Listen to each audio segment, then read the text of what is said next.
Hey, it's Chris here again, and in this session, we're talking about how to organize and structure your ministry. There are things that I've heard over the years. One of them is this: it takes 6 weeks to grow a squash, it takes 100 years to grow an oak. Which one do you want to be? You see, anything and everything that's good takes time. Ministry does as well.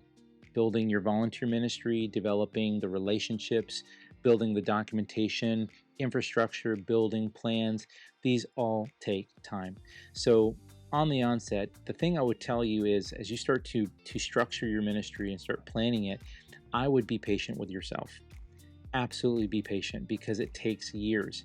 Many of you are single person contexts. Some of you work in church environments where there are multi-staff, but not everyone has the skills to document and to write down methodically everything about your ministry. So be patient. It will take time, but trust me, it will be worth it in the long run so that you can hand over clear documentation to future volunteers.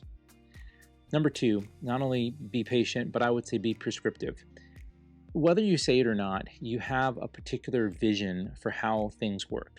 It may just be based on your own experiences, books you've read, or peers that you've talked to.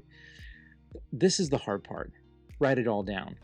Chunk it up if you have to. Start off with Wednesday nights. What does it take to put it together? From writing out your messages to getting them into ProPresenter, or maybe getting the worship planned out, getting things into Planning Center, to put all of your worship plans, getting your volunteer scheduled and coordinating, and if maybe you're having a coffee house on your Wednesday nights, or maybe planning your small groups and your curriculum. When does the curriculum change? What is the source that you buy from? There's just a lot of details.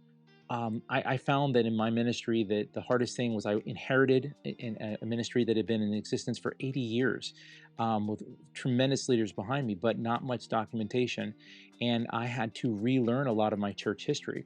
So that's one of the reasons why documenting and planning out your ministry structure is important, because one, it gives the future church a clear path of what has come before, but it also gives you an opportunity to understand, how did we get here, why do we do it, and what do we need to do differently.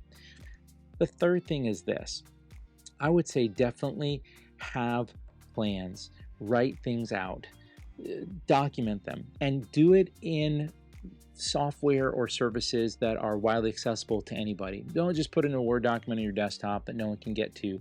Use things like Planning Center or other tools that others can get to, can be scheduled, can have visibility and transparency to.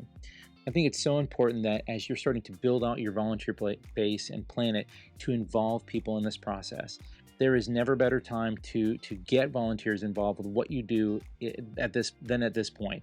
Get them to help you to document everything, because it's really just too much for one person to do alone. And so you definitely want to leverage the skills of folks who are professionals that do this for a living or have experience doing this. So that's it for this session. Organizing your ministry is so important. You've got to be patient with yourself. You've got to be prescriptive. Write everything and how you do it. It can change in the future, but you need to at least have it written down how you're doing it now, and to some degree understanding why.